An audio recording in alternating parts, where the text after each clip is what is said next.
do you know why I wanted to be on the Mo Show? No, but I'd love to know why you wanted to be on the Mo Show. I am the youngest Saudi founder and host of my own podcast, Rateel Alpha Talk. The one thing that already I can tell you is that nobody will ever be able to take away from you is your courage. And don't think I'm perfect all the time. Yes, I'm so positive. I love doing this. Yes, I do love doing this. But in the moment, I'm like, khalas, I just want to quit. I do not want to do it. Have you ever, like, if you ever got hate on your page, do you respond to them? I'm on Instagram The most. an hour and 24 minutes a day. Why are you on WhatsApp for 2 hours? Is it 2 hours? I think Just giving away my secrets here. You guys have your own slang and words, and there's a few words that I was doing a little research on my team. Phantom tax. For me, like Google Maps is one of the most beautiful things about the world we live in today. Back in the day, we're flipping A3 pages of, and we're like trying to figure out how to... Actually? Oh, yeah. You use actual maps. Actual maps. No, I remember that like yesterday. So you're that old? I think the first iPhone came out in 2010, if I'm not mistaken. So when you were like born, So- there were no phones. When I was born, you have a house. This is great conversation. So in this phone, you can only call. You can't watch anything. Yeah, the house phone, right? You're serious, right?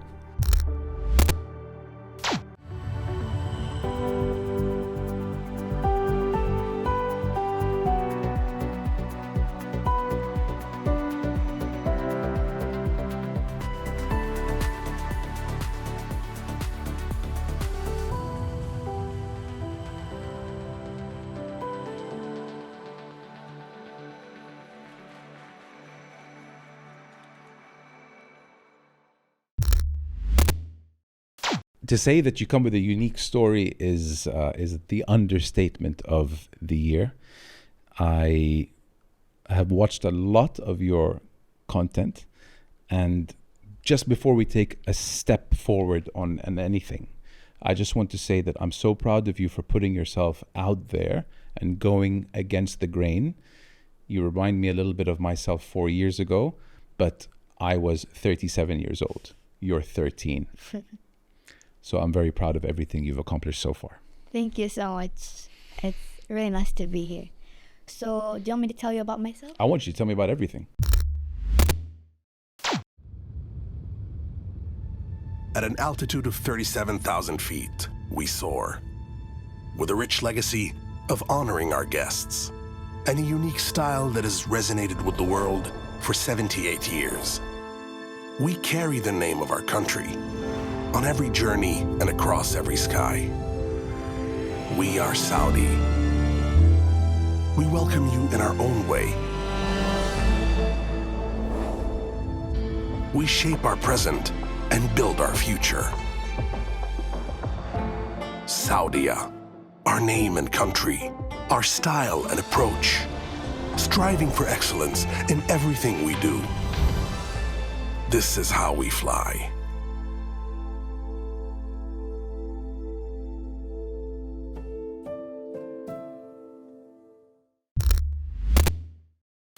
Okay, so my name is Rateel Alshehri.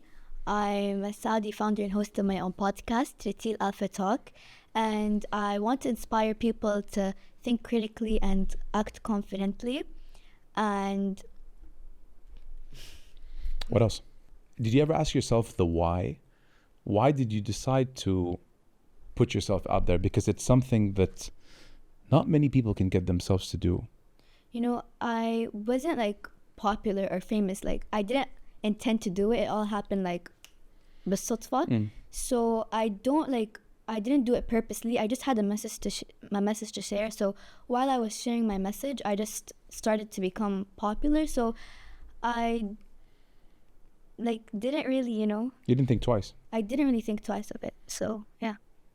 And how many years away are we from the day when you took the decision to put content out there and go public? How long ago was that? Okay, so when I first started wanted to make a podcast and started researching about it, maybe I'd say just turned 12. But before I had a podcast and everything, I used to do advertisement and stuff like that. But I decided to make my own show because the the advertisement, they were underestimating us. So I remember I got like a casting, like I used to do ads and stuff, so I got a casting call. They're like, you have the most important role in the whole ad.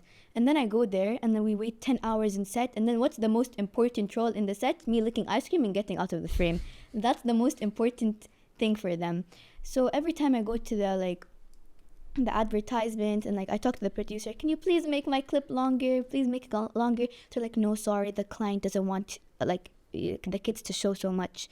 And like I didn't like how they underestimated us, and they're like, we want you to be so confident and brave about yourself, but they wouldn't give us the chance to perform good in like the ads and stuff. So I was like, you know what, I don't like this anymore. I don't want to just stay for a 2-second clip. No, I was like, mama khas, I want to make my own platform. But I didn't know what it exactly what like it was. So at that time I didn't know what a podcast was. Not a lot of people my age know what a podcast is. So I was like researching, and my mom was like, Rateel, I don't know anything. What do you want me to do? Like how can I help you? I'm like, it's okay, mama, don't worry. I did the research, I did everything, and I found out that the podcast is like you can talk, you can say whatever you want as long as you have like a good idea, and you don't need the fanciest equipment. You just need like a mic, a camera, and some ideas. So I was like, okay, I want to make my own podcast. And when it was time for my mom to like call some sponsors to like help me with my podcast, because at that time I was like 11, 12, I couldn't do it all myself. I couldn't record, it was hard. It's very tough. So my mom, when she was searching for sponsors, they're like, oh, you have to be 18 and above. 18 and above, you should know, you should have your life set, not start to become what you want to do. So I was like, no, you know what, leave them. I don't want any of the sponsors. I will do it in my room alone. And my mom was like, Ya Rabbi, la tjannini ya Rateel. What did you want me to do? I'm like, you know what, I'm gonna write the ideas. I searched for the guests, and I'm gonna like make everything. And before I started my podcast, I invested in this video like to introduce my podcast, like an introducement. It was like a minute video, and it went viral. So my investment was worth it. And once it went viral, more people were aware of me starting my podcast. And my first guest on my podcast was an AI. Mom was like, Rateel, you're replacing yourself already? I'm like, no, I like to challenge myself. I like to step outside of my comfort zone. So no one can replace me. I'm Rateel Alshehri. So yeah, it was really like hard. Like when I say it now, it's like, okay, yeah, but like when I went through it, it was so hard. And since it's me and my mom only, and it's in my room, in the beginning of the podcast, I look good. And then the end of my hair is like this, my makeup's melting, my outfit's like, so it's like very like messy and stuff. So it's very hard, and it takes a very long time. And also we close the AC so it doesn't make any sound. And then I'm like so sweating. I'm like, and don't think I'm perfect all the time. Yes, I'm so positive. I love doing this. Yes, I do love doing this. But in the moment, I'm like, khalas, I just want to quit. I do not want to do it. But I push myself through it. And then like at the end, I'm like, okay, it's all worth it. So I think it's really like important to not like doubt yourself, and don't underestimate yourself. The first two episodes will be very hard, but later it will be easier and easier. So yeah. Well, honestly, I mean, I'll repeat what I said in the beginning. I'm really proud of you, because majority of people don't want to put themselves out there and open themselves to scrutiny. They would rather keep it safe. But what's crazy, and I can speak on this because it's something that I can still recall very clearly, was my life before and my life after. And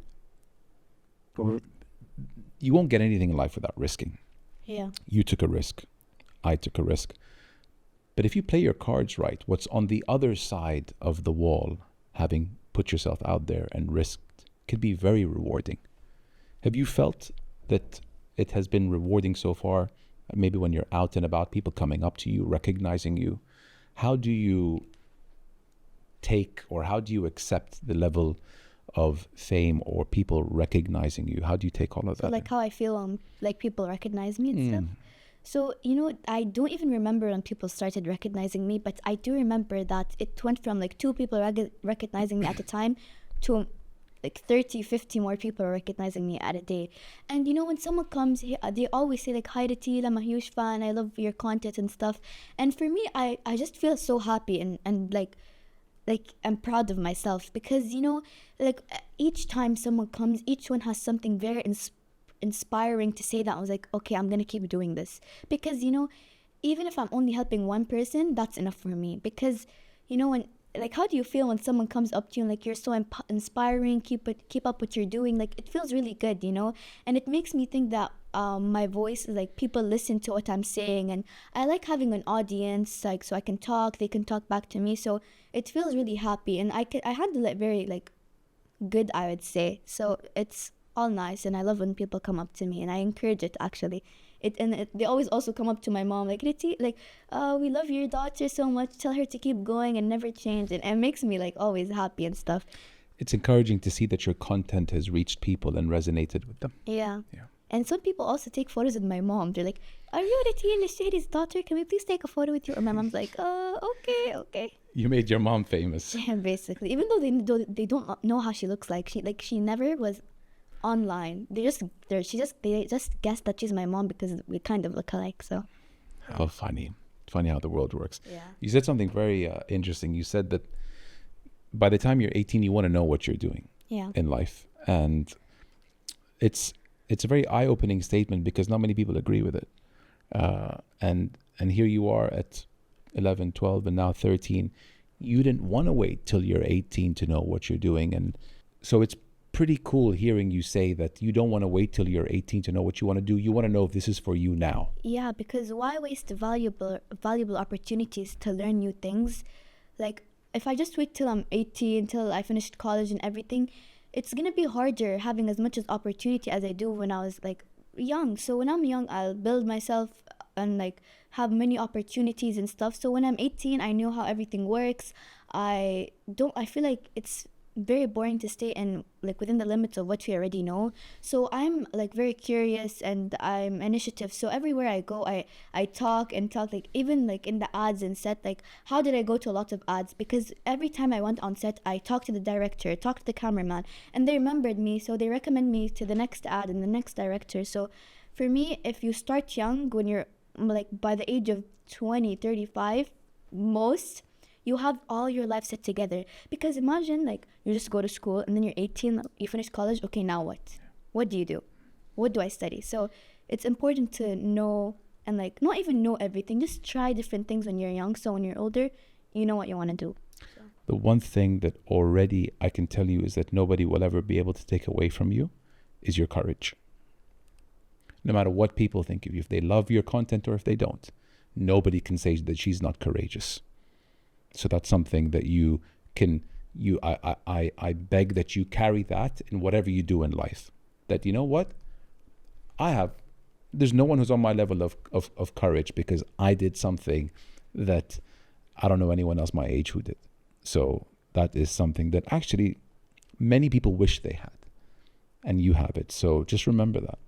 Yeah, thank you. Why English? Okay. So in one of my recent interviews, the girl asked me the same question. And what I said is because it's the language of the world. I'm not saying it's the most important language in the world. I'm saying most people understand it. So if you go to China, people will probably speak English there. If you go to Saudi Arabia, people will obviously speak English there. Anywhere you go, some people obviously speak English there. So that is what I meant by the language of the world. I am not underestimating Arabic and saying it's not important. I have a message to share, and I want it to be worldwide. So can you believe the amount of hate I got and negative comments from that episode? And not even from kids, from adults. You know, like it's shocking. Like, okay, little kids, I understand, but really? Adults? Like they're all saying, be proud. Okay, but what does it have to do with me talking? So just because I'm talking English doesn't mean I'm not proud of being Saudi. I'm the most proud person, and every time I go somewhere, I say I'm from Saudi Arabia. If I don't say I'm from Saudi Arabia, that means I'm not proud, but I say it everywhere I go. And even in my bio, Saudi flag, I wrote, I'm Rateel Alshehri. What else do you want me to do? Like, most people don't understand Arabic, they understand English. And trust me, if the most spoken language of the world was Chinese, I would learn Chinese and say my message in Chinese. So it's not my fault that the most spoken language is English. Anyways, back to my original answer. I say it in English because I have a message to share and I want it to be worldwide. So that's why I say it in English. And I also like, ever since I was little, I know English. So I'm comfortable in the language. So Do you think in English?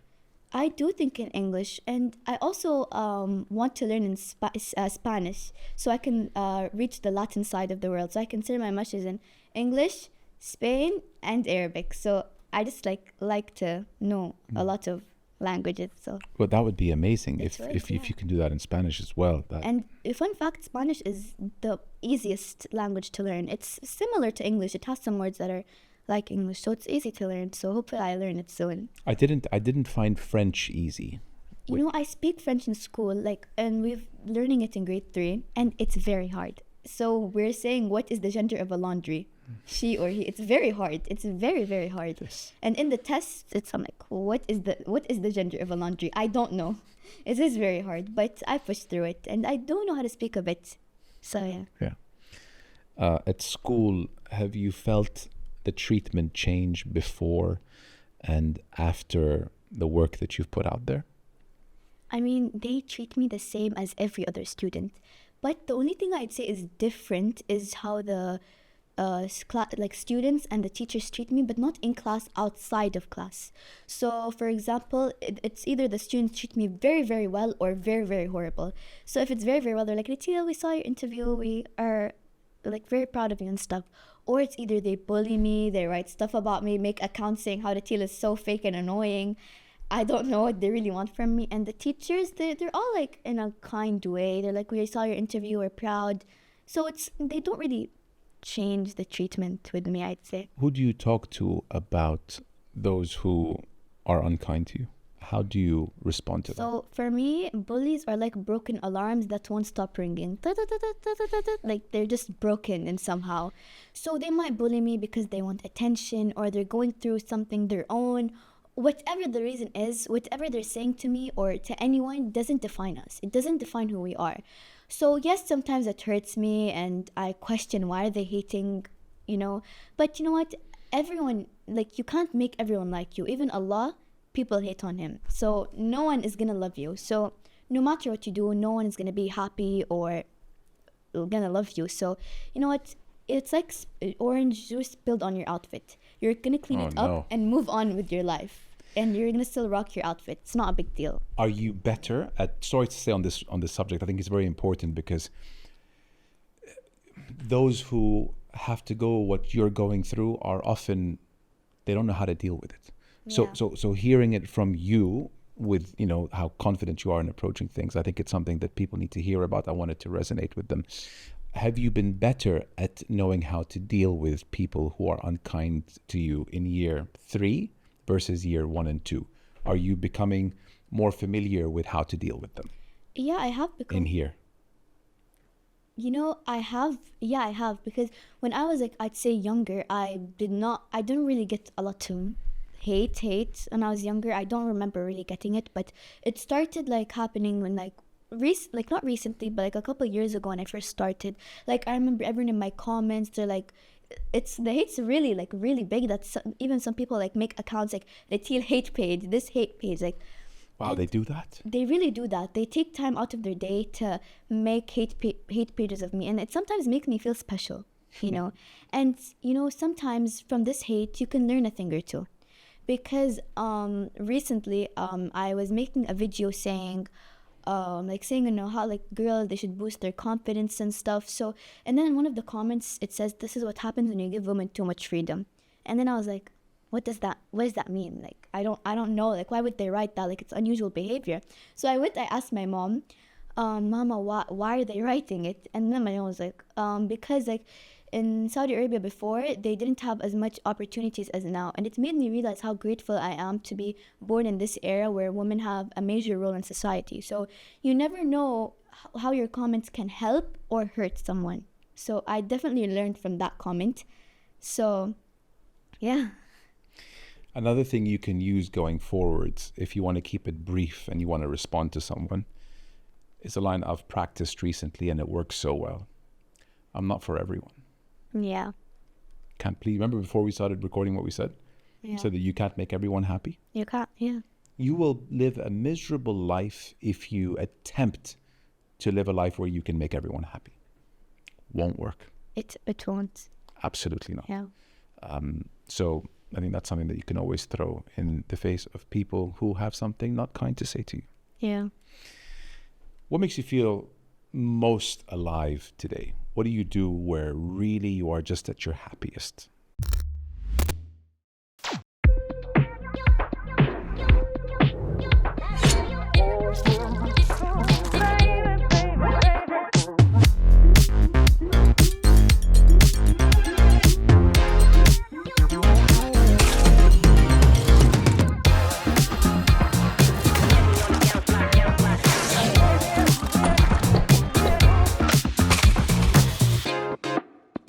الآن ليس الجديد الأفضل على الإطلاق، نكهة قوية، كرمشة مثالية. So like something I do that I'm really happy of. What brings you the biggest amount of joy? The original question is, what makes you feel most alive? For me, I'm someone that loves to socialize. So for me, I love meeting new people. I get inspired by everyone. Everyone. So every time I meet someone new, I'm just happy because I get to meet new people. And also in my videos, like I'm like in half my videos I'm always like so positive and like love talking and stuff, because you know what, like sometimes in my comments people write things that I've never like thought about, if you know what I mean. Like I learn things every single day without me realizing it. So it makes me happy like that when I meet new people and they like give me advice like in a good way, and like they teach me new things that I've never knew before. It makes me happy, I guess. Yeah.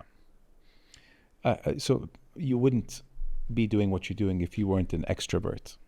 And an extrovert is someone who gets their energy off people. I'm definitely an extrovert. Like every time I make friends everywhere, literally everywhere. Every time I meet someone, I feel like I'm very comfortable. And if I meet someone new, like 1 minute in, they know my whole life story. I can't keep it to myself. I physically can't. So I am very an extrovert. And sometimes I'm like, okay, Rateel, you don't need to say all your secrets to someone. Like, هدي شوية, but Are you too transparent? I would say so. I don't think I am, but some people say I do, like I am. So it really depends on like your way of thinking about me, I guess. So I don't know if I'm transparent. What do you think? I don't know. I think you are.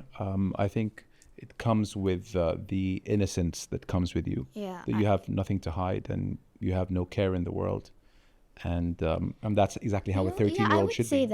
I would say that I am transparent. I'm actually thinking about it. Yeah. It could be one of the reasons that is pulling people into you is that this is who I am, and I'm comfortable in my own skin being who I am. Exactly. And I think it's a good thing, because the moment we feel that someone is hiding something, we don't really buy into their narrative. You know, when you feel like, okay, you're not being honest, your integrity is low, you're pretending to be someone you're not, then there's a question mark over that person. And that's the furthest thing away from what you bring to the table, I feel.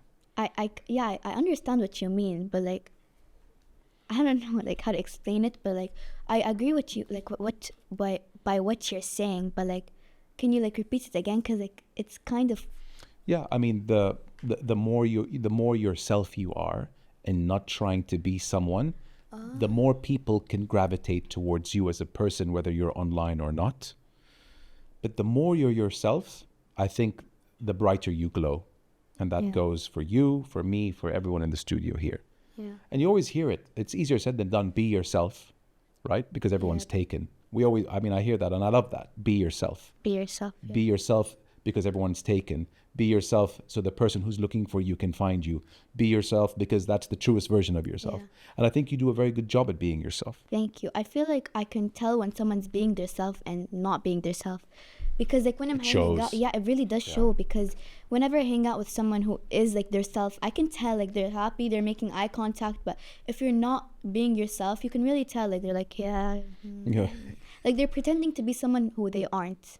And I feel like it's easy to tell. So agreed.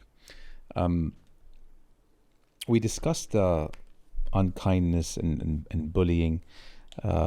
When it comes to online hazing or unkindness or bullying, do you respond? Do you block? how do you, because it's a very serious matter, especially in your generation and the generation that my kids are going to grow up in, online bullying or harassment. How do you deal with people who come to you from that part? So negativity online, sometimes I just ignore it, because like I have people who like reply and like they're like a lawyer for me. Like whenever someone's like, you're annoying, and then some people like that watch me like, no, you're not annoying, you're wasting your time. So I don't really like reply to them, because some people already reply to them, but sometimes I reply to them when they are saying something that's not true about me, and I'm just clearing myself up, Yeah. So like, there's this person who's like been commenting, like she's like, yes, I'm a really huge fan of you, and then she's going to the companies I've worked with and like, don't listen to Rateel, don't let her work with you, she's doing this. And what was her reason? Her reason was because I really don't know what her reason was, honestly. It's every day. Wasn't good enough. It wasn't good enough. Yeah. And I'm like, okay, how are you a big fan of me when you're saying this behind my back? And then I replied to her this time. I'm like, I'm sorry, but you're not a fan of me if you're doing all these things. Like people think I won't find out or anything, but I know everything. I know who the person is, this is like, and people don't realize when they make a hate page of me, I can tell who it is. It says from your contact. And then I click, and then I see it's a girl from school that hates me or something. Like, it's obvious to tell. They don't even try to hide it. So, you know what they call these people? what? Keyboard warriors. You're a warrior, but on the keyboard. How many of those people would say it to your face? Not many. Not many at all. Yeah. Yeah. Not. It's so easy to say something unkind to someone behind their back, on a keyboard. So, and this has helped me a lot. Yeah. Pay no attention to it. Or if they really are just bothering you and you can't stop seeing their notifications, just block them. Yeah. Easiest, most efficient button in the world. Have you ever, like, if you ever got hate on your page, do you respond to them? A few times I engaged. But I engaged so I can set the story straight. He's like, Saudi is this and Saudi is that. And I accepted his DM. And I was like, can I give you a call just so you can hear from me what Saudi is actually like? Because I feel like you need to be, I was very careful with my words. I didn't say you need to be educated. I said you need to be informed. Yeah. So his ego doesn't get the best of him. Yeah. And he's like, yes, here's my number. And I called him. We got on a 15-minute conversation. And he thought Saudi was some medieval country where no one has any rights, where, I mean, he just painted a very grim picture of the country. And I told him exactly what's happening over here. I told him the initiatives that the country's working on. I sent him a few links. I sent him a few episodes that I had of So people. you respond to them like phone? With this guy, I felt that he needed a phone call. Just because things can get misconstrued. Yeah, but when you called him, was he still angry or did he understand? No, he definitely put his guard down. Like it wasn't the way he was Yeah. when he was texting me. And that's what often happens, is that obviously people say very mean things online, but we don't understand the tone. We can't hear the tone when we're reading text. Exactly. So that's why I'm not a phone person at all. I thought I heard the noise of the cameras. I'm not a phone person at all. But with this guy, I felt like it was a duty. Just even if it's just one person, you have the wrong impression of the country. And the reason why I started the show was to set the record straight, or at least do what I can to show the world what the real Saudi Arabia is like. And at the end of the phone call, he apologized. He was like, well, first of all, thank you for telling me. I mean, all I watch is, Fox and CNN, and I was like, I sensed that it wasn't your fault, and I just wanted you to hear it from our side. Yeah. Decentralized media. Okay? With the landscape of media today, we have so many more options to find out what's really going on compared to 20, 30 years ago when there were only a handful of channels. Yeah. Today, there isn't. There are thousands and thousands of channels for you to get your news sources from, which I think is for the greater good of humanity. I'm done speaking. For me, when I get hate, I sometimes respond to them in a kind way. And once I respond to them in a kind way, they kind of either feel bad or their ego is a little lower. So they apologize, and then they become fans of me or something. Yeah. So Kill them with kindness. Exactly, that's what I like to say. But sometimes, I'm not saying I respond to them in the kindest way every single time. Sometimes I'm not mean back, but like I tell them what they deserve to hear. And then they just start fighting. Then here's where I ignore them, because I don't have all the time in the world to just keep responding. So, yeah. Where do you get your inspiration from, or what inspires you to keep moving forward? I get inspired every single day by every single person. One time, me and my family were eating in the mall, and where, like, the food court area, all the restaurants were, those guys with the big balloons and this holding it, and like they were like walking, trying to like tell the kids, come, tell your parents to come, we'll buy you balloons or something. That inspired me. You're wondering, how did that inspire you, Rateel? It inspired me because they have a way in their mind to make kids attracted to them. Like, it's a whole secret behind it, honestly. And it inspired me, like, okay, they're in the food court area for a reason. They're doing this for a reason. They're holding it high, shaking it for a reason. Like, it inspired me, like, okay, there's something, like, you know what I mean? Like, everything inspires me nowadays. I could look at the watch and it can inspire me for some reason. I just get inspired by everything. I don't know. Is it just because you're so positive? Like there's an element of positivity?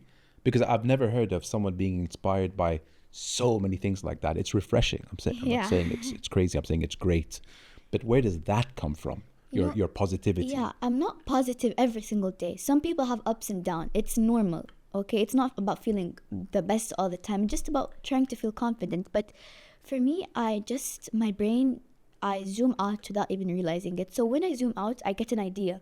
And then I go and then write it down. And then I realize I have a whole like 10 billion pages of ideas that I want to do.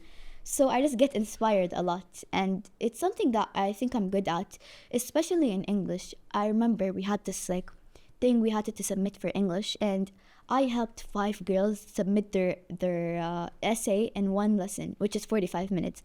And I feel proud. I feel like I'm so like nice when I help people in like English and stuff, because I get ideas so fast.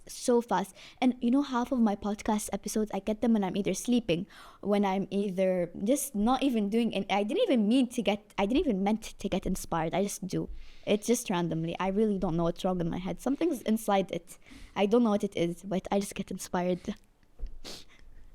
It's a great thing, because people spend their whole lives looking for inspiration. Yeah. And here you are saying that you get so much of it that inshallah daiman. I've had enough of this inspiration. I know so many ideas, so I don't know where it comes from. Does it ever get overwhelming? Do you ever feel like you're doing too much at once? Sometimes maybe. I don't really feel it often. Like, it's a very rare thing for me. Maybe because I remember one time I had finals and I had something to do and it was like important. Like, so this is me. In school days, everything's together. So in school days, I have finals. I study for long periods of time, and then I have to research and write and do this, and I have to write all the questions for my upcoming podcast and stuff. So sometimes it's overwhelming, but what I like to do is I like to have something to look forward to. Okay, Rateel, it's okay, you're gonna finish school and then you're gonna go to the beach tomorrow or something. I like to look forward to something. It really helps me like make everything go smoothly and perfectly. So I feel like having something to look forward to excites me, and it makes everything go smoothly. I've been reading something or coming across the FOMO online. Okay, it's like a real issue. And then I realized that I suffer from that too. I don't. Trust me. You don't? I do. You do? I do. There are 2 reasons of FOMO. So, comparison and dopamine rush. So, comparison is you compare to people online. Oh, she's in Greece and Spain, and I'm here sitting in my house watching this with chips on. Like, they're like, she's doing this and I'm here doing that. Like, they compare themselves. So then when they start to do their like chores or something, they can't do it. They're like, ugh, I have FOMO, I'm missing out. I feel like everyone's having fun and everyone's having so much fun in their life, and I'm just here wasting it. That's the first reason. The second reason is dopamine rush. It's where you spend too much time online. When you close your phone, you don't know how to function. You give yourself stress and anxiety and low self-esteem that you're not in the mood for. So I feel like it's very easy to like help yourself and like not have FOMO. I have FOMO. I remember, and when I traveled like a while ago to Dubai, I wanted to do every single thing every day. If I was sleepy, I was literally sleeping. No, I can't sleep. I have to do this. So my vacation doesn't go to waste. I am the most person that has FOMO. And what I realized that helped me like take care of it, as people say, I don't spend too much time online, because if you spend too much time online, it really can mess with your FOMO and stuff. So take a break, connect with nature, stay with family and friends. It helps me with my FOMO. Do you track how much time you spend online? I don't, honestly. On your phone, you don't? I don't track how much time I spent on it, but one thing I am sure of is I never touch my phone when I am with someone. Smart. Never touch it when I'm with family. Even my mom's like, Rateel, where's your phone? I don't know. Put my phone down. I put it and I don't know where it is. Rateel, where's your phone? Mom, I don't know. I'm sitting with my family. I'm a family person. I love sitting with my family, friends. I don't really like using my phone in front of people. First of all, I think that's like... It's rude. It's rude when you spend it like all the time. I get like seeing a notification, like important, understandable, but the whole time...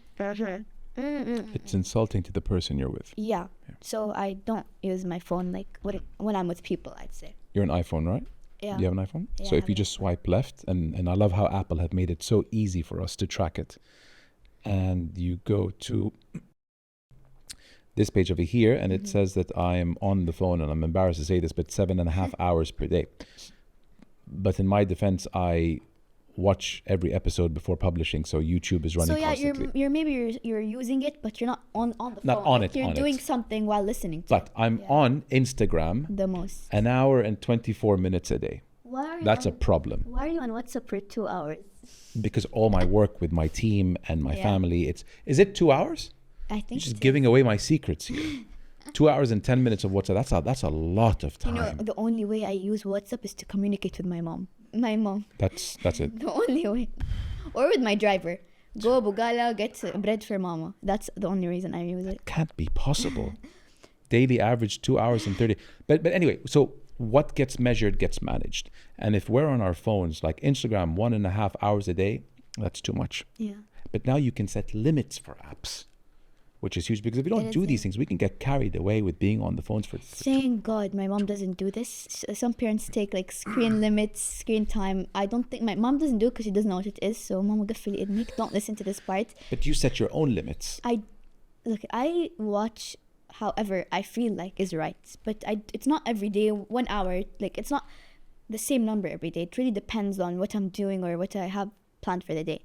No, but Rateel, what I'm saying is that you're disciplined with yourself. Yeah. So something as simple as like if you're out in a restaurant, you have the courtesy of not using the phone. I don't use my phone in public. I don't even know where my phone is in public. It's probably in my mom's bag half of the time. That's very healthy. I don't like to use it in public. I feel like, I feel like it's not nice spending all your time on your phone every day. Like enjoy nature, enjoy what you have in the moment.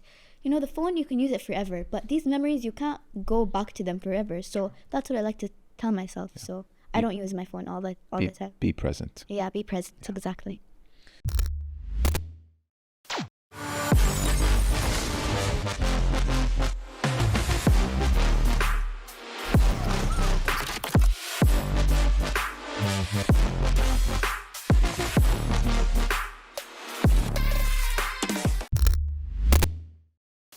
I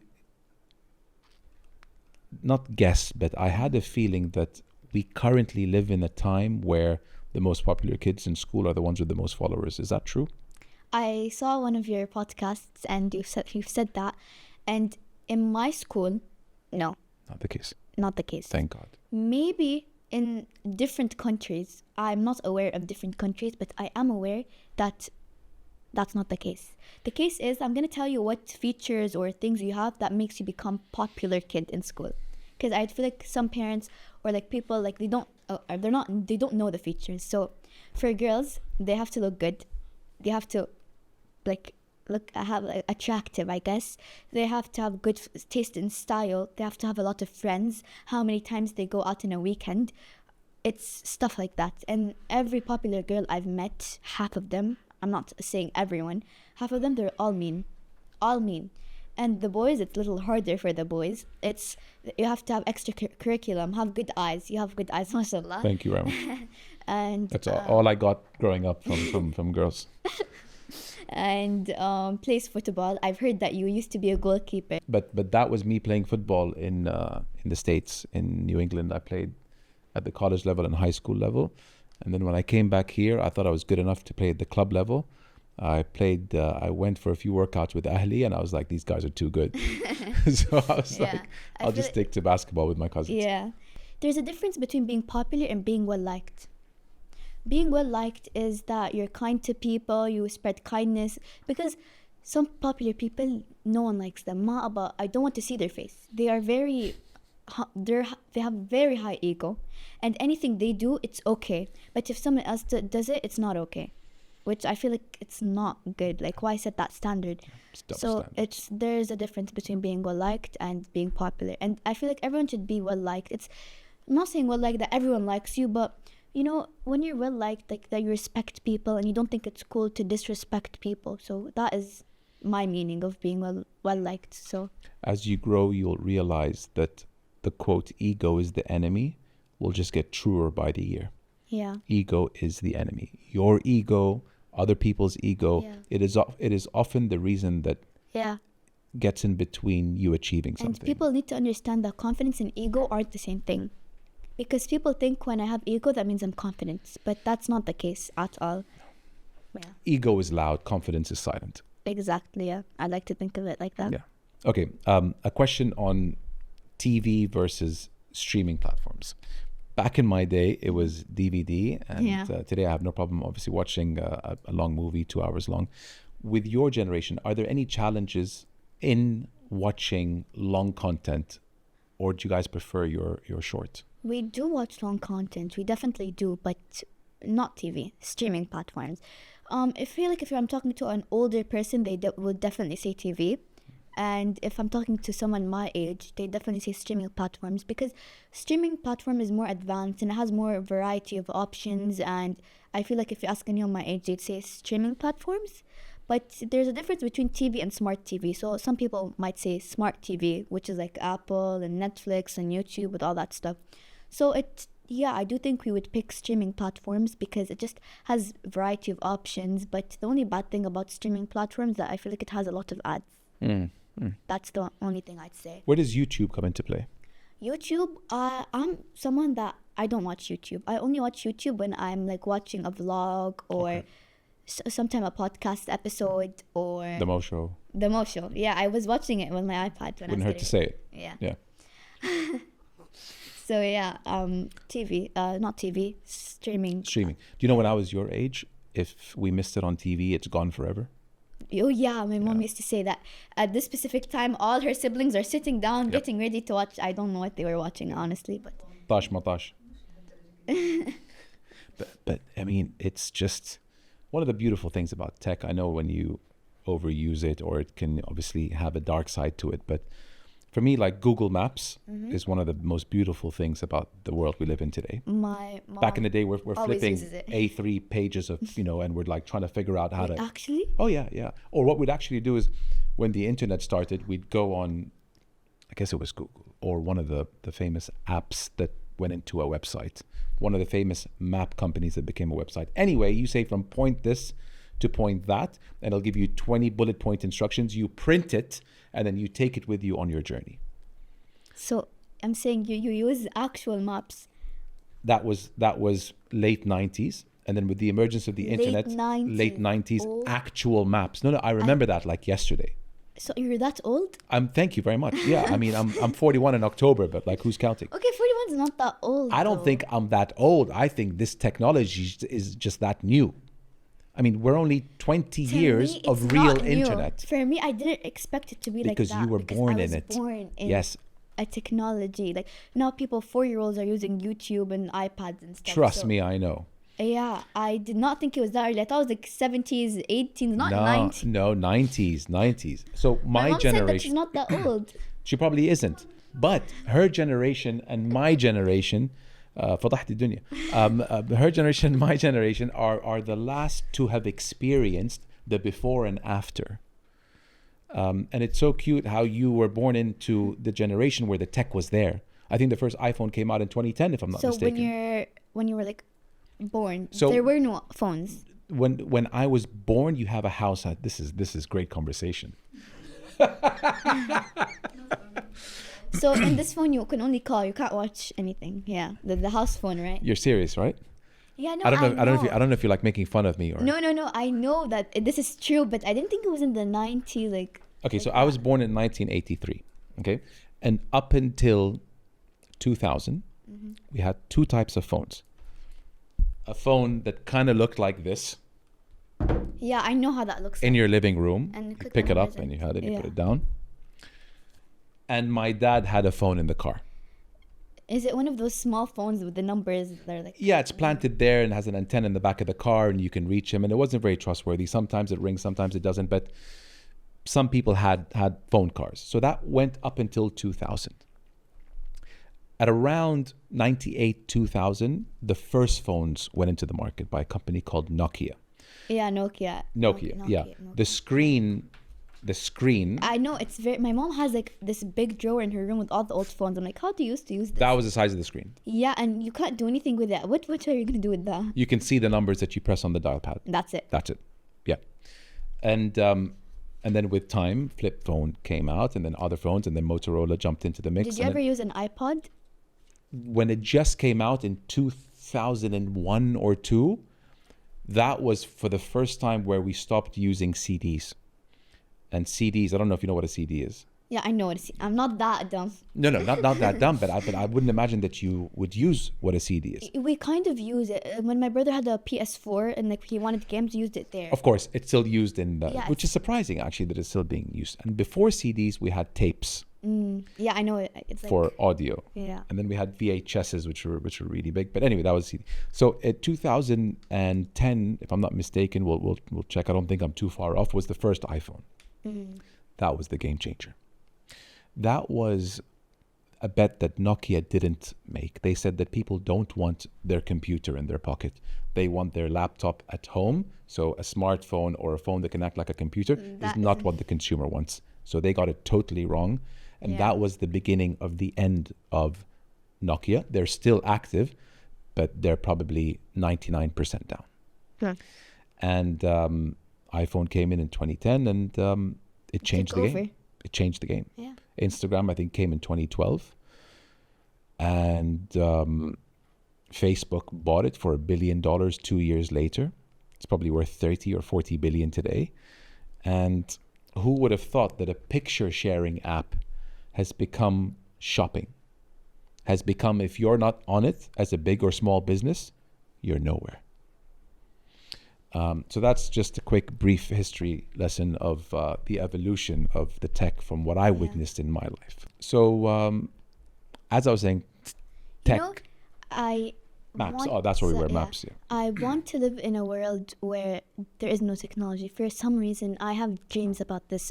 I want to live in the 19s, 18s, like in the old days. I just want to see how it is, like with kids playing outside instead of with their iPads all day. I feel like it was so fun. Like I feel like when you were kids, you would create games and you would like play outside in the nature. I feel like it's very nice, and I really want to like experience that. I feel like it's really nice. Do you feel like it is like when you were? It was definitely amazing. When we'd say that after school on Wednesday at 8 p.m. it was actually Pizza Hut. Pizza Hut is where we would meet, and today they're one of the supporters of the show. When we say 7 p.m. Pizza Hut Tahliya, everyone's there at 7 p.m. Everyone was on time. And I think over time with technology, people have become less punctual and not present even when they do show up. So I think that's the most part I miss about the technology not being there. But you know how you can use tech for good and bad, right? Yeah, there are cons and pros. There are cons and pros. Everything in life. But you can't put a price today on if I am somewhere in the world, anywhere in the world, and I love cars, and I see, you know, one of my favorite cars in the world, take a picture of it and put it on my car group or send it to people who I know would enjoy seeing this rare car. So to capture a moment wherever you are in the world and send a picture in 4K quality now, you can't put a price on that. Yeah. So when used without it using you, I think technology is a beautiful thing.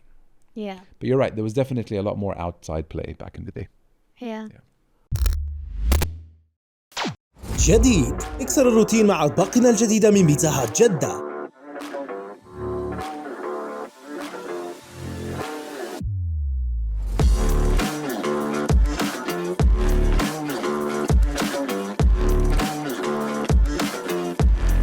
بيتزا هات جدة، ذوق طعم الثقة معنا.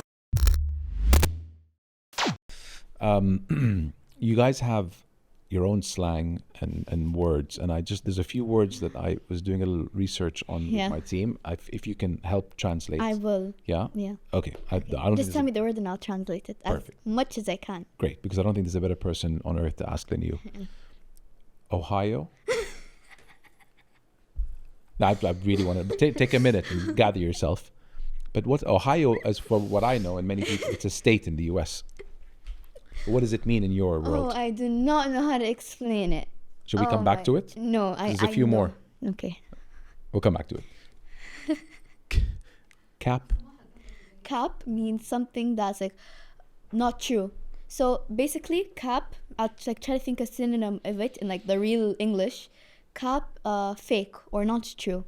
Like, that's Cap. She never went to the party yesterday. How do you think they got to that though?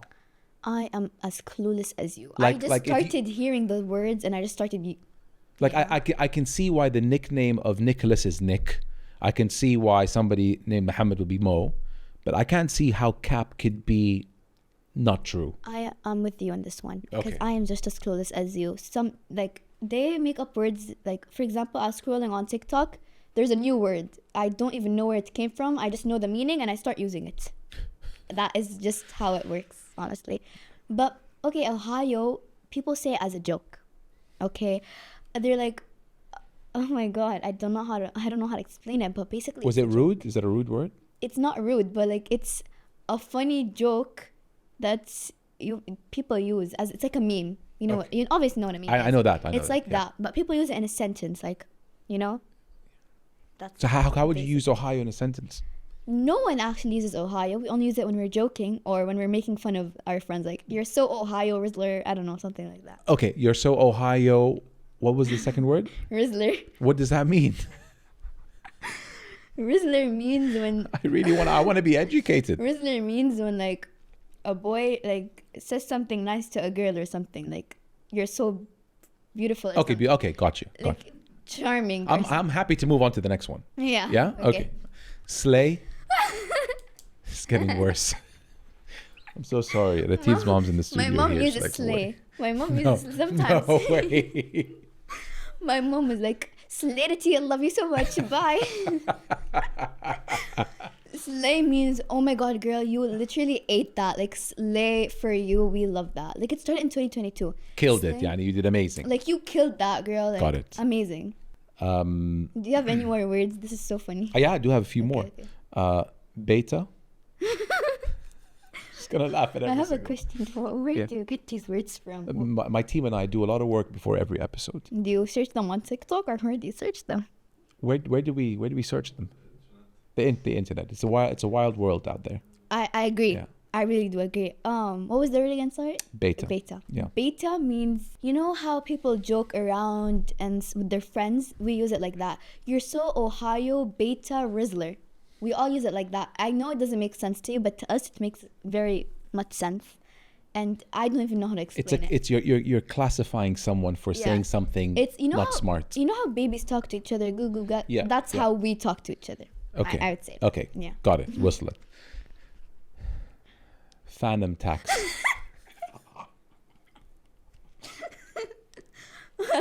All the people right now, I feel them making edits of us saying these random words. Probably like it's gonna be an edit. Probably you saying "phantom tax" and then like clips of you or something. No way. This is a very dangerous funny. episode. If you scroll on TikTok using, for example, I would let you scroll later after this episode. I will let you go on my iPad and scroll on TikTok, and you're gonna see all these memes and jokes of it, and you'll probably more understand when you see the videos. But I'm not really sure how to explain it. Okay. I need actually somebody to give me a proper tour of TikTok Yeah. because I know Does your son use any of these words? not yet. Well, he will. Called me bro the other day. I call everyone bro. It's Bruh. something, bruh. Yeah. You know, if there was no internet, you wouldn't be this so interconnected with everyone. Yeah. You know, internet is like, it's nice because I get to connect with everyone from all around the world. Like, you know, like if we didn't have phones right now, we'd be sending notes and messages, and it will take 10 years to arrive with the penguins or something. So I lived that era. Yeah. that's And you know what? It just made the world a lot smaller. what The connectivity has Yeah. made the world so much smaller. I It's agree. almost like it doesn't matter where you live anymore. Yeah, I can connect with someone. I can connect with the penguins now. I could, like, there are actually, no, there's apps where you can get to see the penguins live. You can get Yeah. to see this live. You could travel the world with your iPad, which is actually very cool, Yeah. I'd say. It's So crazy. it's crazy. Like, Any more words that maybe you want to educate me on? Is there one that you use a yeah, lot? aura. Aura. Okay, do you know what aura is? I know what aura Okay, is. Yeah. you know? I know what the real definition of the word aura Okay, is. but it's not the same. For example, you tripped and fell in front of the whole world. You lost 100,000 aura right Oh. there. If I did something that was very nice, I gained 100,000 aura. Okay. Like, it's something that you lose or gain. So for example, you're just graduated, you finished college, and you're going to get your certificates, and you tripped in front of everyone. You lost 1,000 aura. Do you get it? Got it. Do you get the concept? Absolutely. It's like that. You know what the real definition of the word is? Yeah. Yeah. Yeah. So my mom lost 100 aura for every single day she changes her age. That she lost aura there. I gained aura. What did I gain aura for? I'm just giving examples. I don't know. You gained aura for starting the Mo show, something like that. You know. Got it. Yeah. The real definition is the distinctive atmosphere or the quality that seems to surround and be generated by a person, thing, or place. Which makes sense. I guess so. I mean, it's not too far. The definition Yeah. is you know what is around you. Like when you walk into the room, it's used often when you say that somebody walked into the room and wow, there was an aura about him. You know, it's like a presence. Yeah. Yeah. I can see how you guys play on it being something that you gain or lose, subject to things that Yeah. you go through in life, like Yeah. tripping in a graduation ceremony. This is very funny. I did not expect it to be this funny. No, we do our homework here at the Mo Show podcast. Happy today? Are you happy? I am. I'm very happy. Is there anything that's missing in your life? I don't know, honestly. I never thought of my life as something like that. I don't think what's missing in my life. I look at the things that I have. So I'm not really sure if something's missing in my life. You never stop to think about that? I never did. But now that I'm thinking of it, I don't know. I don't think anything's missing from my life. Alhamdulillah, that's a great thing. Alhamdulillah, yeah. That's Yeah. happiness. I think the true definition of happiness is when nothing is missing. Exactly, yeah.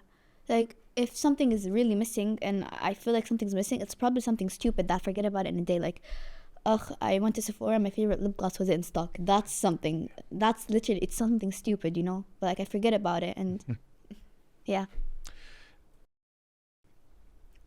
What skills would you say that your generation needs to learn before they become adults? The entrepreneurial mindset. Okay.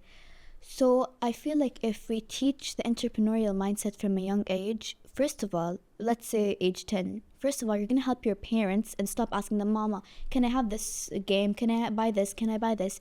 By learning them how to, you know, understand financial problems, Literacy, and yeah. literacy and stuff, they're gonna understand their parents and they won't ask as much as things as before, you know. So for example, the parent can explain it like this: okay, listen, we have a budget for example 10,000 a month, example, and if you if you explain to the kid what happens if you go over the budget and something like that, they can understand the financial world and they won't That's a really good Yeah, answer. They will help their parents, first of all. Second of all, it's important to have the entrepreneurial mindset,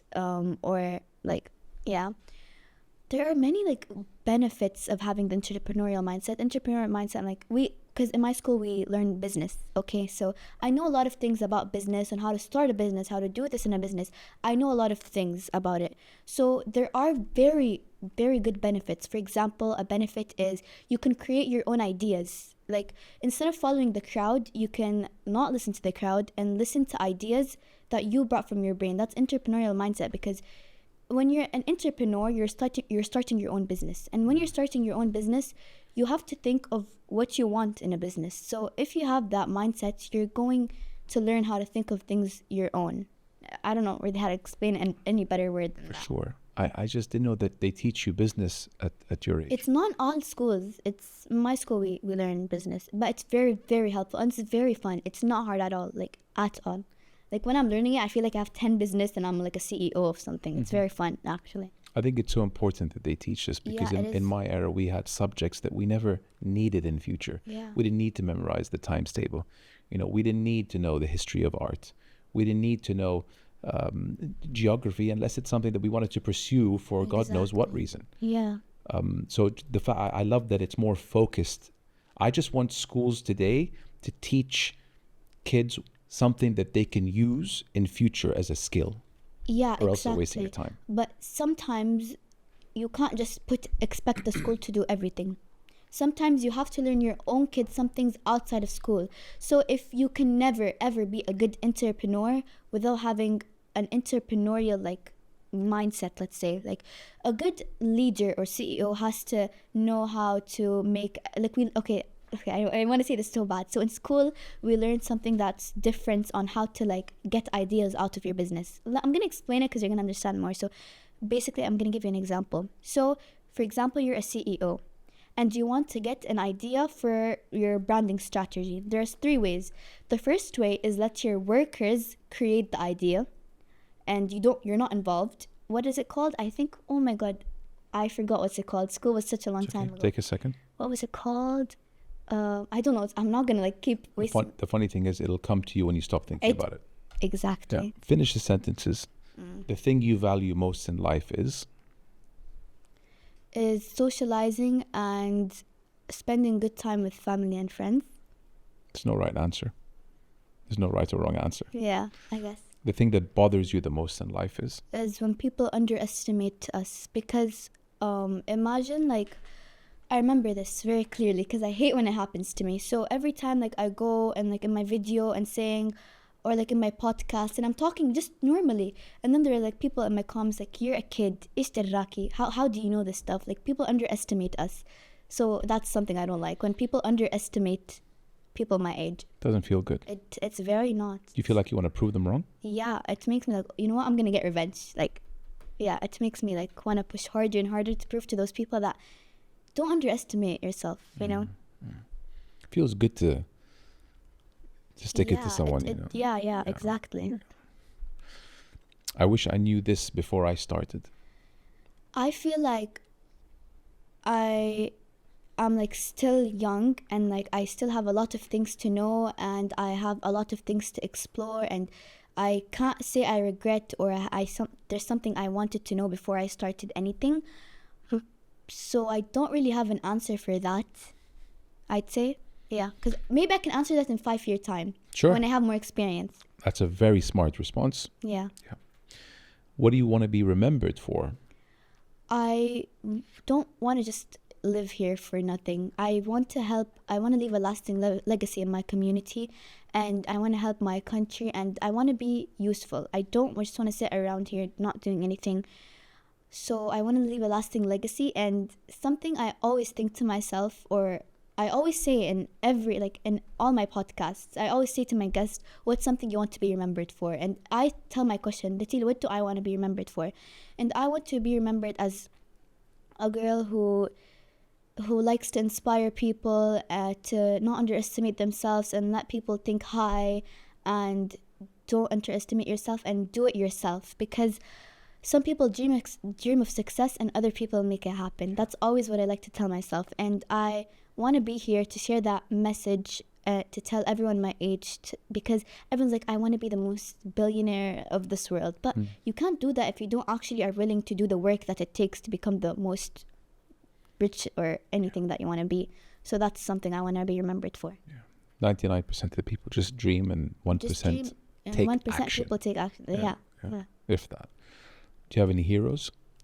My hero is everyday moms, because they have their whole life in control. Okay, like maybe in privately they don't know how to do it, but my mom, she has 3 kids, including me. So me and my 2 brothers and my dad. She knows how to take control of everything. If something goes wrong, she can make something like easy to come up with. If she forgets her credit card, she can have a way to pay for it. She can do everything in the short span of time. And sometimes something goes wrong and then my mom takes action. I'm like, how does she do that so fast? Any mom, not even my mom. If I meet any mom, they're all do the same thing, you know? So that's something that just is my hero. I want to be like that. Yes. It's like a superpower that they have. It really is. Moms have a superpower. And every time I do anything wrong, my mom knows. She has a feeling that Rateel, because I'm not allowed to sleep with my iPad or phone. So I sneak it without her knowing. Like, Rateel, dina jawa. I'm like, how do you know? How does she know? Like, she has something in her head that makes her know everything. For sure. I really don't know how she does it. You have to tell me the secret to that. It's a sixth sense. Yeah. On the subject of superpowers, if you could have one, which one would it be? Understanding every single language in the world. Or I want to have like this machine in my head that is like, it tells me instantly what to understand all the languages. First of all, because imagine the things you will be able to tell and hear if you could understand all the languages in the world. I feel like I want to be connected to everyone around the world, and I want to learn everything, and I want to learn the different cultures and each languages and each person's perspective. So that's the thing I want to learn. Your generation is blowing me away. I feel like the world is in good hands. Yeah. Because I didn't have that kind of mindset at your age.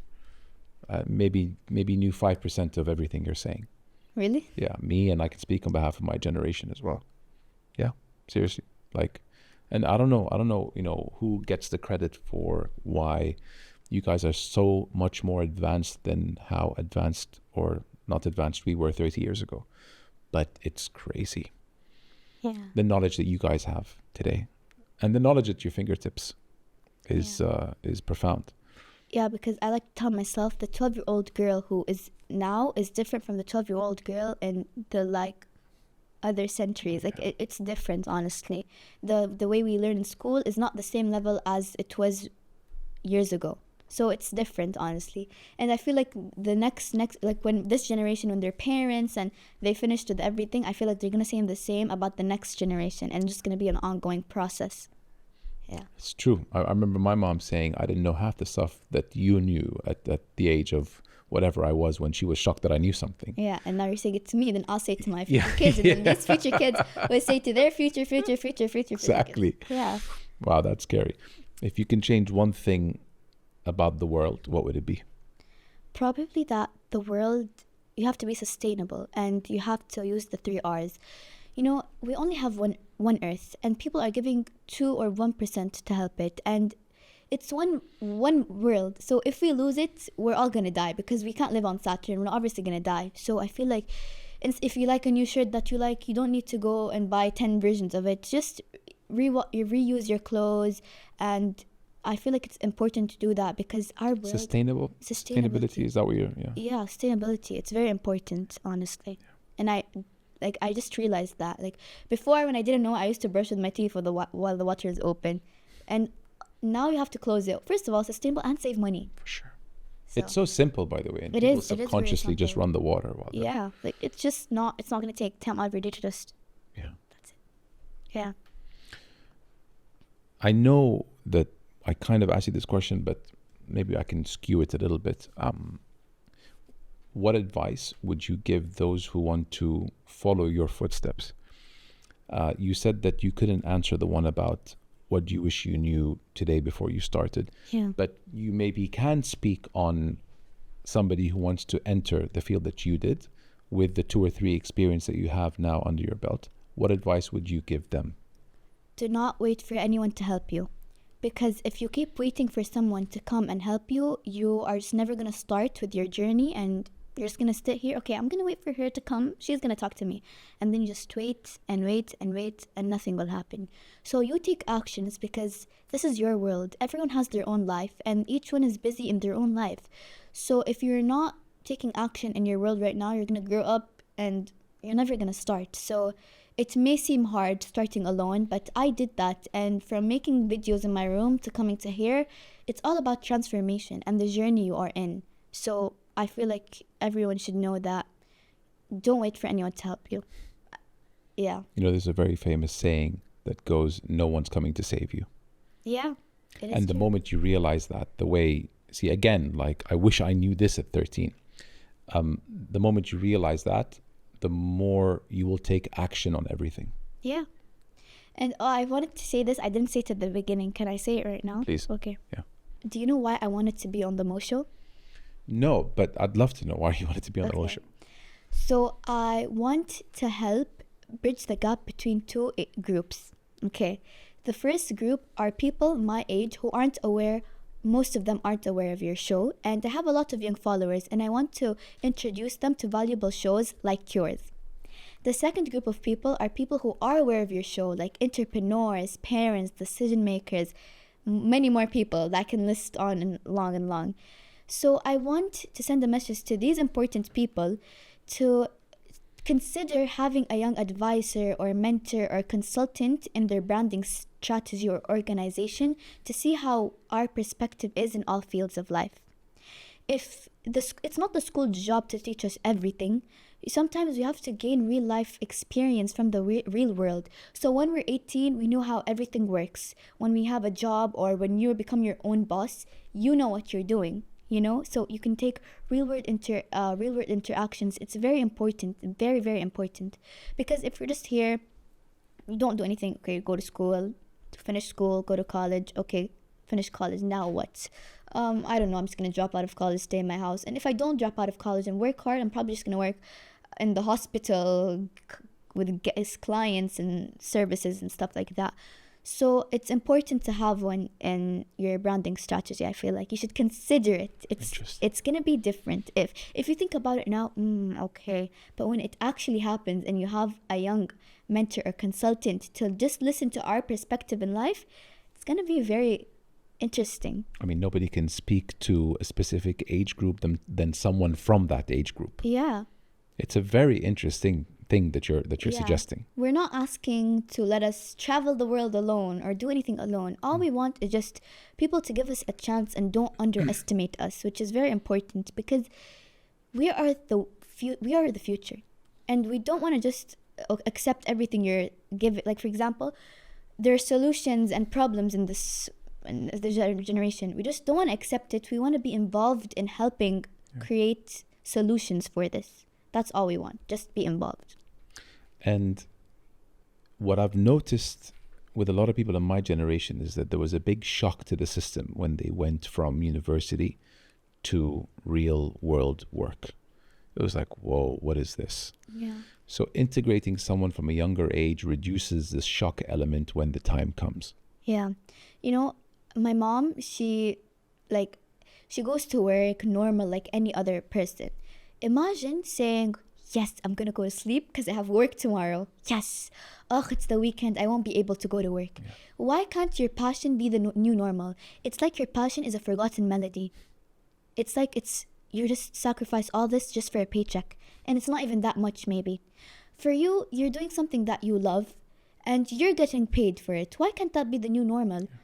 I wonder, will I have to be like that? Oh, I have to go to work tomorrow. I don't want to be like that. It's boring. Why can't you all live the luxury life, working, doing something you love, and getting money out of it? Passion. I created this word like 2 days or a day before I was supposed to come here. It's called FONCO. I know it sounds like a monster word that comes from I don't know which world. Do you know what it stands for? Is it FONCO? FONCO. Wait, FONCO. FONCO. Fear of not chasing opportunities. That is what I have. I have that. Everywhere I go, I feel like I have to leave a mark or a lasting legacy to anyone I meet. Because I have a fear of not chasing opportunities. Like, I remember I had this very good opportunity and I was in there. I did not do anything. I was just sitting. And I was like, ever since that place, I was like, I'm never going to let myself feel that feeling again. Everywhere I go, I will try to take as anything I can from that experience or opportunity. So that is what I have. And probably many people my age have that too. Every time someone asks me, what do you want to be when you grow up? I don't know. because I feel like I'm still young and I need to explore everything I know. And once I explore everything I know, I will be able to pick what I want to be. Same with anyone my age. Every time I want to ask my brothers, what do you want to be when you grow up? I don't know. So I feel like we have to like know to try everything when we are young. So when we're older, we know like what to be. Definitely. Do as much as you can so Yeah. that you know what is not for you. And when you know what is not for you, you have a better chance of knowing what is for you. Yeah. Exactly. The quote came to me, do what you love and you'll never work a day in your life. Exactly. Why can't we be excited? You said, why can't we be excited Yeah. tomorrow? Have you ever met someone that's so excited that even the weekend comes or they don't like the weekend because they want to go to work? No, I don't think I met that person yet. Me too. Because I know my mom is definitely not that person. And I want my mom to.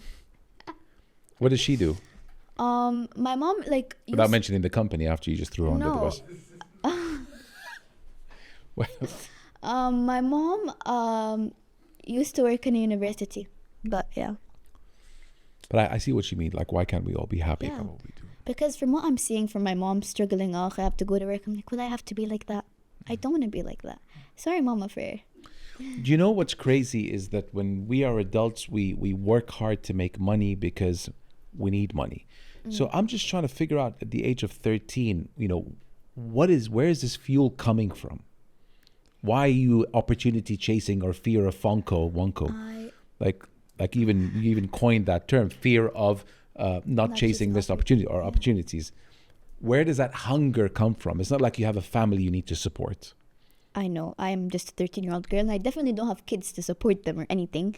But honestly, I just don't know why. I just don't want my future to be boring. I want to be the boss of my own. I don't want to wait for someone to give me the paycheck. I don't want to wait for someone to tell me to do this and do that. Like, I want to have at least 20,000 employees, not to lead them, but to give others opportunities. You know, I don't want to like stay 12 hours in an office. I don't know how many hours in an office typing emails and stuff. That's not where I want my future generation to be like. Yeah. So that's maybe why I have FONCO. Do you have any idea what the future holds for you? Like what kind of industry you want to be in? Something I always want to tell myself is I want to travel to see what I will be doing in the future. Because I want to have all this work when I was younger paid off in the future. And I'm hoping it will. But Allahu A'lam, I really don't know what the future has in store for me. But hopefully it's something good because I don't want all this hard work to go. Can I leave you with something? Yes. Take it as slow as you can, because it's shocking how every 10 years goes by quicker than the last. There's an issue with looking forward too much, is that you don't get to enjoy where you're at. So try to balance both of those if there's one thing I can leave you. You know, I'm someone that loves to have fun, and I'm not saying all my life is revolve work and opportunities. Like, I'm a normal girl. Like, I am like every other teenager. I'm the most normal. Like, I'm normal. But at the same time, I don't only care about friends and having fun. I also care about my future because, you know, when you're in the future and you didn't do anything, you're like, I regret when I was younger. I just was playing around all day. I don't want to think that to myself. I want to have a future, and I want everyone my age to have a good future, honestly. It's not only me. You know, so I hear you. Amazing. I really enjoyed this conversation. Me too. The future generation Alpha, I salute you guys because I really feel that the world is in good hands. You guys are doing it better than we ever did, and it's really intriguing to see and hear from you on what life is like for a 13-year-old today. So thank you for sharing your story with me. Thank you so much. I had such a fun time expressing everything I wanted to get out of my chest. I just said it right here. I just needed to say it. I needed to say it. So it was very fun. Just be you forever, you know, Exactly. transparent. You are who you say you are. That's integrity. I'm a big fan of your work. I love that your content is in English. I think we need more of it, and all the best with everything. Thank you. And wait. Before we end this, it's very quick. What is that in the back? Give us a little... Oh my God, I feel so different without removing my mic. Yeah, I mean my headphones. Okay, so this I like to say is my vision board. Okay. And in my vision board, it's all stuff. And in my vision board, it said to be on the most show. Oh my So God. by the end of 2024, I want to complete everything. I want to be the first millionaire in my family, which is, it's okay. I'll try to finish that goal. I want to be, I read, here it's books, because I want to read a lot of books. I read a lot of books. I attract opportunities. So far, all the opportunities that I've been wanting, I attracted. I want to create the life of my dreams, which I'm currently doing in process. And then like these things are like teenager things, just going to the beach and stuff like that. And money, as you see, I want money. And then here, like traveling, I want to travel all over the world. And here, Read it out. What does it say? Okay, so shows. It says to be in the upper show, and then second, the most show. So here, meet. Here's the people I want to meet. MBS, and then RBS. Princess Rima. Yeah. That's amazing. So I'm every time I finish something, honored. I'm gonna check it out, and I want you to check it out. Can I? Yeah, do the honor. This is cool. Oh my God. I can't believe it. I'm so touched by that. Rateel, before we sign off, Yeah. I can't believe you read books, and we didn't get into that. I because love books. I make my whole personality, which is kind of unhealthy, but I just love books.